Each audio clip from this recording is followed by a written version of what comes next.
Hello and welcome to the Working Tools Podcast, where today will be part 2 of our interview with Worshipful Brother Troy Spreeuw of the Grand Lodge of British Columbia and Yukon.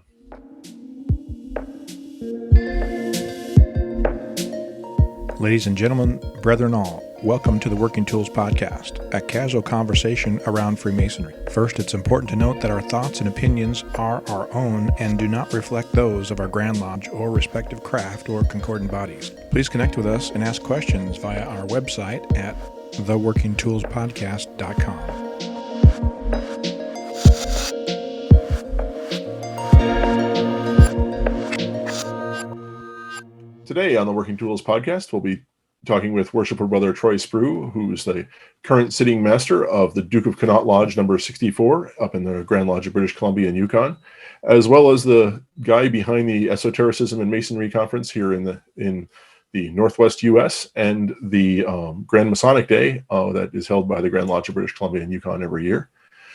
So I'm Very Worshipful Brother Matthew Appel, along with Very Worshipful Brother David Colbeth. We are Masons here in the state of Washington, and we have with us our other two usual hosts, Worshipful Brother Stephen Chung and Right Worshipful Brother Trevor McKeown, who are up in the Grand Lodge of British Columbia and the Yukon. So, Troy, thank you for agreeing to do another segment with us. As I said at the end of the last one, I felt like we both talked about a whole lot of stuff and barely scratched any surface of anything. So it was a good conversation to have a part 2 of. And I guess I kind of want to, in this part, ask a sort of a chicken and egg question in my head. Steven, do you have a question? I'm sorry. Yeah, I wanted to, get his point of view about esotericism and how it's linked or connected to our everyday Masonic experience in our lodges. Well, sure. For most Masons, they would take our symbolism and our teachings to be allegorical, not strictly literal. And that in itself, taking those allegories and applying them and extrapolating them into other areas of your life that's the core of what we imply in the craft. I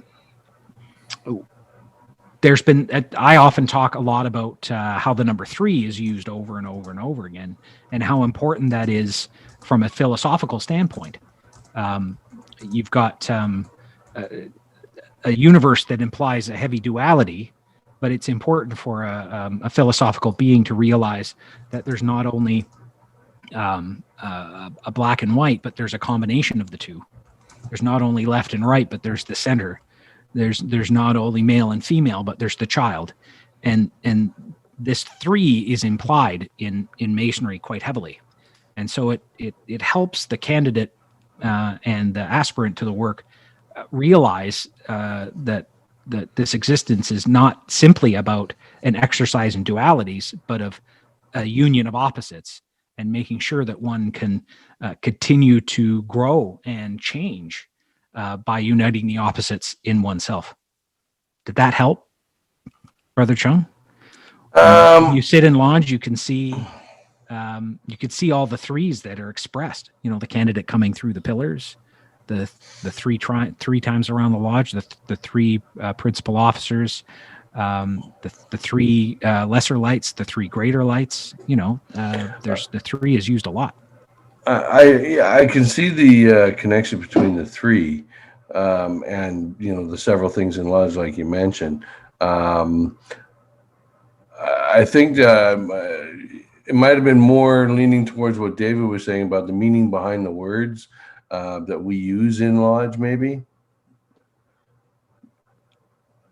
Well, sure, and I think it's important also to remember that we expect our candidates not only to hear the material, but to learn the material and then deliver the material as well. So there's, as I said before, there's no casual word or gesture in Freemasonry. I'm always careful to remember that when we're at practice. And there are certain words and aspects of our practice that I don't allow to be used during a practice. They're only to be used during a live ritual. Well, why is that? Well, because they have a sacredness to them that should only be used during live ritual, and they should only be used at those times. Yeah, that makes sense. I'm one of those Masons that thinks doing our business in the tiled sanctity of a lodge is a bit vulgar. Although at one time, just the act of casting a vote in a group and having a say would have been a revolutionary act. So now we're living in a more open and pluralistic society. Should a lodge be tiled to discuss our janitorial bills? I don't think so. I think doing business in the tiled sanctuary of a lodge is not the right place. I think a board of general purposes is a better idea for that. Right. That's what that's for. And committee work can be done. And then it's the lodge, the tiled lodge becomes more about the casting of ballots to choose candidates and to choose officers and to install officers and the making of new Masons, the initiation, passing, and raising of Masons. When you're opening the lodge and you drop the gavel, and the gavel is echoed in the multiple corners of the lodge. This is to me, it's like Bereshith at the beginning of the Bible. It's let there be light. It's creating a sacred space. You're creating an universe for the sacred work to take place. Okay, so there's how an esoteric Mason might view the simple opening of a lodge. You drop the gavel. It's that let there be light. It's that creative moment, that big bang. Okay, now you've created the lodge. Now, in the Canadian work, we have a part of the lecture where it talks about the limits of the lodge. I don't know where it is in Webb, in the ancient work, but it sounds something like this, and I can quote our work. The form of the lodge is a parallelepipedon in length from east to west, in breadth from north to south, in depth from the surface of the earth to its center, and even as high as the heavens. What it's implying is this idea of a cube of space. So you've created this space, okay, the sacred space that's apart from the vulgar world. You've created your own universe, this sacred space. There's so much going on from sort of a sacred geometry or Kabbalistic perspective in the cube of space that implies all these different numbers. But even just thinking about the way 3 exists, you've got the knock in the east, and then the knock in the west, and the knock in the south. You've got the initial knock, the first dimension, and the second knock echoing it, you've got a line, and the third knock echoing it, now you have a plane. And from that plane, a cube is formed, right? So this is one way to think about the lodge space as a sacred space that you should only do certain things in. And none of those things should be vulgar things. You should leave those all in the outside world. You shouldn't carry any hate or animosity into that sacred space. We talk about that in our ritual. You don't want to have any ill will with a brother that's in that sacred space. Why? Because it's a sacred space. If you bring that hate and anger in there, it's going to fester. If you leave it outside, it will disappear with the outside world, and you create that universe to make Masons or install brethren. In that space, you have the 3 principal officers, which represent that triptych again. You have the 3 lesser lights, you have the 3 greater lights, as we've discussed. Our symbols, the square and compasses, are an exercise of 3 on 3.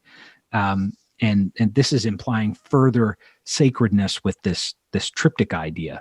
And I could go on and on, but I'm starting to get a glazed look from the rest of the hosts, so I should let you guys ask. In essence, I agree with you about we're creating a sacred space. A counter argument, though, to you saying that we shouldn't be conducting profane business in that space, a possible counter argument would be one of the goals of the lodge is to create harmony. Indeed. Doing the ritual of the lodge, raising candidates and what have you, doesn't involve any potential really for conflict and discord and disharmony, whereas the business does. So by bringing the business in, that's giving us our rough ashlar to work on. Mm-hmm. A possible counter argument. Then that's a good counter argument. But then it's like any representative democracy. You're appointing officers to take care of those things for you. Let them take care of them. On a practical level, I entirely agree with you. Yeah, and I think we're reaching a point where we have to understand that the educational and contemplational aspects of the craft are what the young men are coming to us for. Now, you can only instruct people so far in this sort of esoteric leaning, but left on their own with anything, with very little than a notebook and just our workbook, there is so much material in there for a Mason to contemplate on, that guys will often come up with this stuff on their own.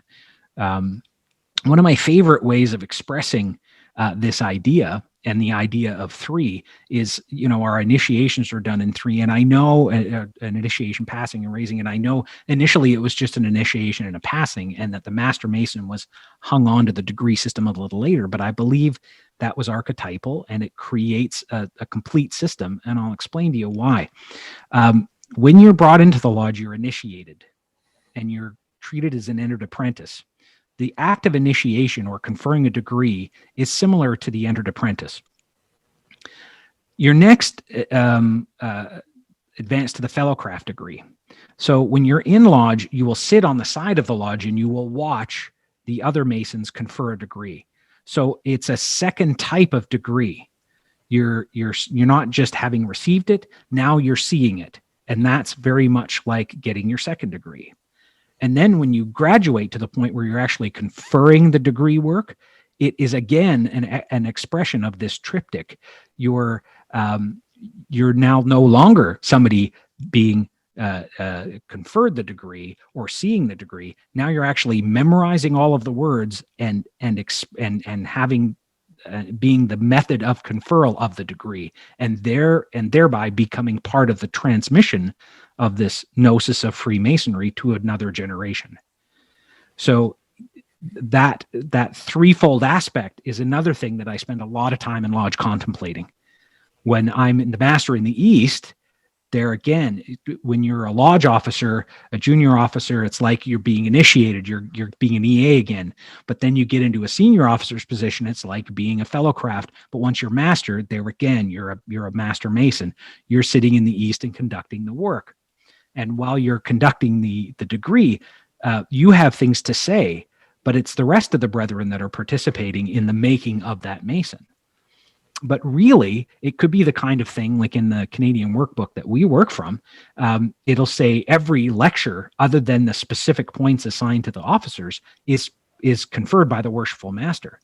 It's been a goal of mine to learn all of the Master Mason degree in the particular work that I work, so that I could actually do that as a Worshipful Master, come down and perform every role in the degree and take the candidate all the way through. I've yet to see that in any lodge. I'd like to do that. But this is part of the way I contemplate this mystery of that we practice, is that it's so layered and nuanced. There's so much to contemplate. And it's that contemplation that I believe is me working on my ashlar.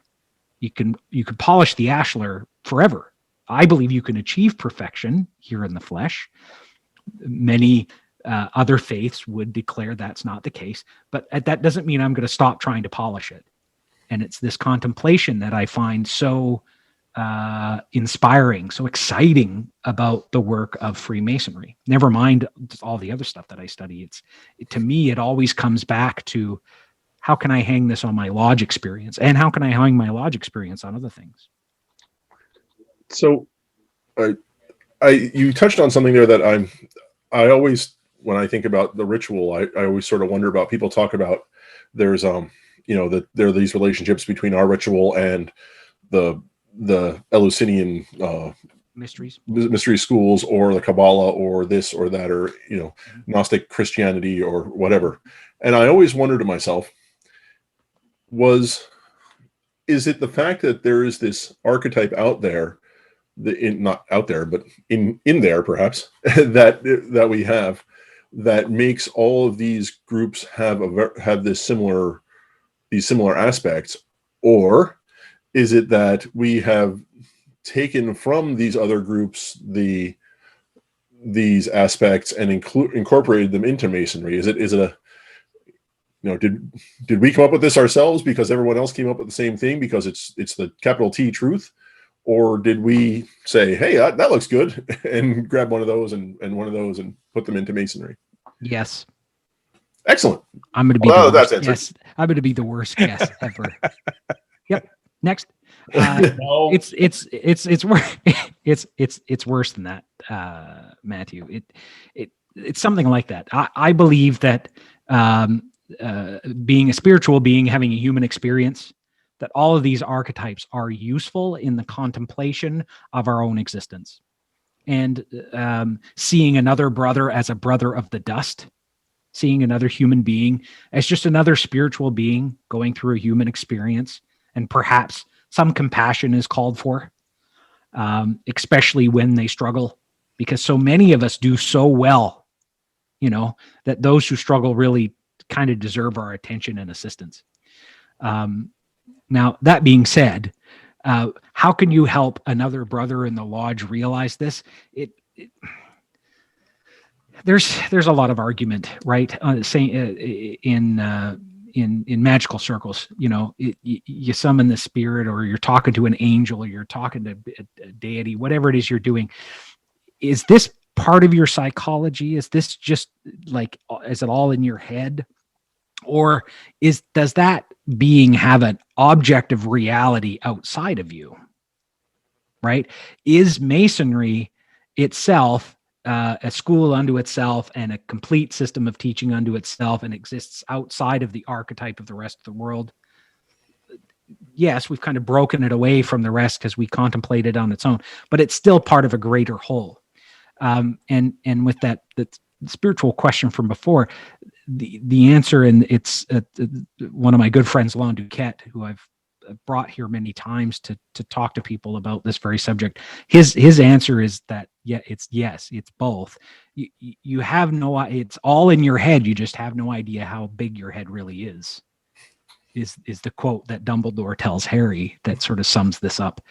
There's no way to know. The problem with philosophy is that there is no way to separate this objective reality we tend to agree on and the completely subjective experience of each individual of that objective reality.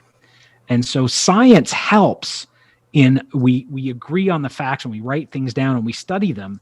But at the esoteric standpoint, science and intelligence is only a sword. It can only create division. It divides up the universe into smaller and smaller pieces so we can measure it. And if you look at what science is obsessed with, how big is the universe and how many little pieces can we break it into? It's obsessed with that. But that doesn't give you any meaning at all. All of that is completely subjective, which is why it's frustrating to me to see people argue about religion or philosophy even. Express your idea, but you're not going to get me. I'm not going to tell you that black isn't white and that I won't get run over at the next zebra crossing. There's no, there's certain objective things we can agree on, but once it comes beyond what's easily measurable and provable, everything's completely subjective. And so the experience a brother has of the craft and how he interprets that experience and how he expresses that experience in his writing or in his words to other people, it's always like, well, yeah, how can you tell a guy his experience is wrong? And, unless they drop him when they're marching him around the lodge or something. I mean, that's not good. Maybe hit his head or something. But in all seriousness, so much of what I'm interested in is completely subjective, non-provable. And frankly, I don't care if people think I'm just full of hogwash or not. It's all for my own contemplation anyway. And as far as I can tell, you're all figments of my imagination in any event. Same to you.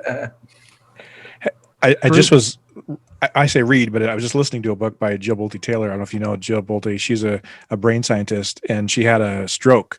And she, as a brain scientist, she was able to go through that whole process of seeing what's happening or feeling what's happening. And she realized that because the side of her brain was not functioning, she was no longer linear. Things didn't have shape, and it was energy, all a ball of energy.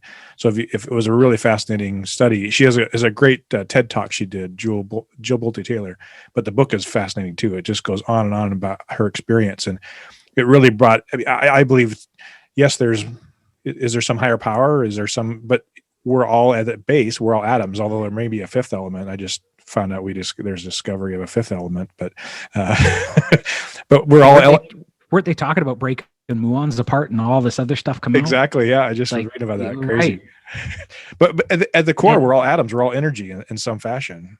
Yeah, and the movie Contact really goes into this idea of thinking about thinking, and science is a great end in itself, and the Masonry is a spiritual science. I would consider it a spiritual science, in that the benefits can be proven and the measuring tools can be transmitted to the next generation, but one still has to work at it to get any kind of value out of it. And you only get out of it what you put into it.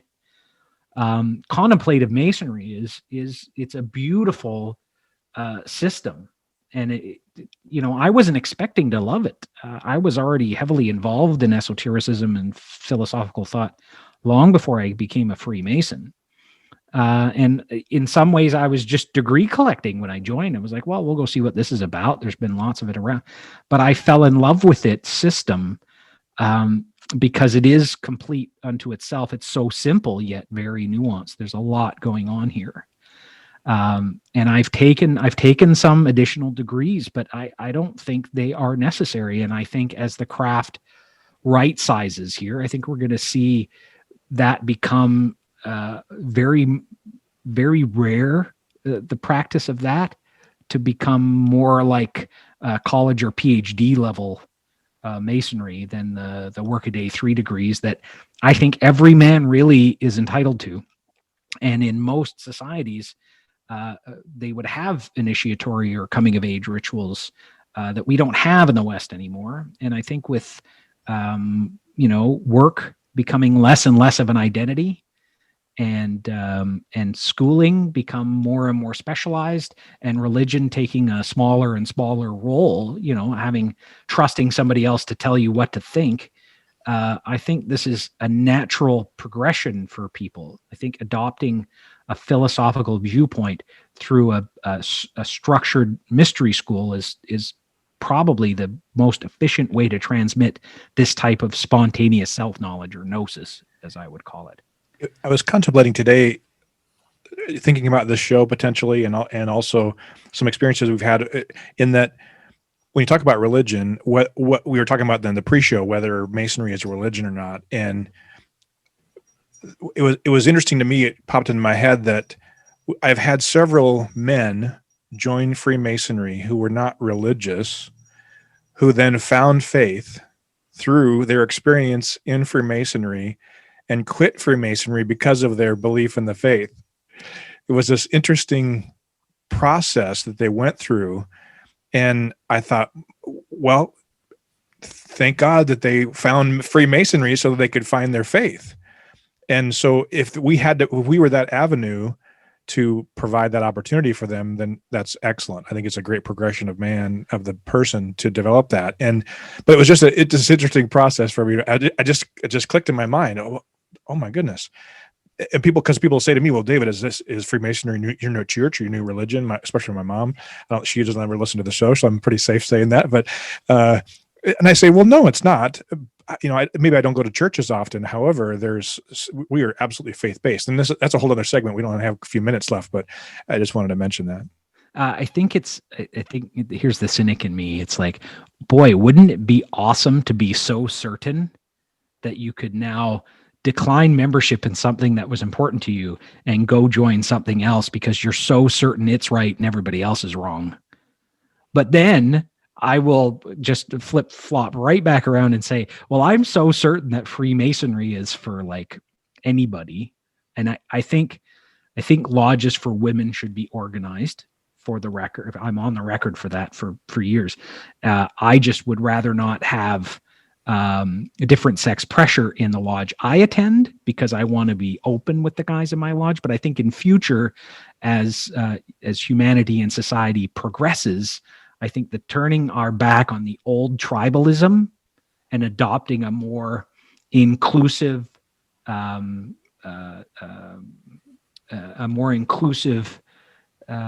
secularism, that's not even pluralism, as I was saying before, I think it's important because I believe Masonry at its core teaching teaches us that everybody else is having the same experience. Everybody has a bad day.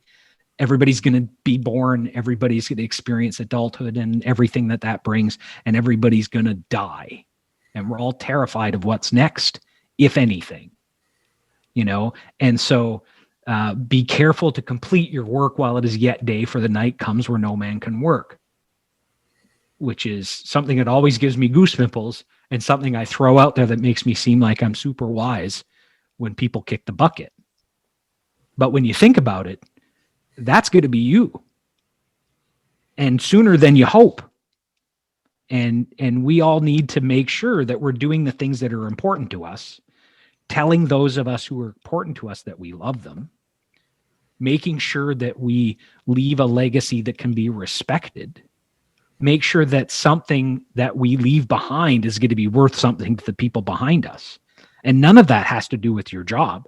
None of that has to do with, what you get up in the morning and do. That has more to do with how you think about thinking and how you think about the arc of your life and where this is going. I, on that note, cannot think of a more profound statement that has ever been uttered on this podcast. And I think we're going to close it off with that. So on behalf of David and Stephen and Trevor and myself, Troy, thank you again for coming out to our humble podcast. It's, I'm flabbergasted. So thank you for being here. Well, thanks for having me, guys. This was really great. I'd love to come back. And yes, we will definitely have to do that for sure. Well, heck, I may have to just call you up and talk to you for a while. But thank you very much. And thank you for listening to the Working Tools Masonic Podcast. Goodbye.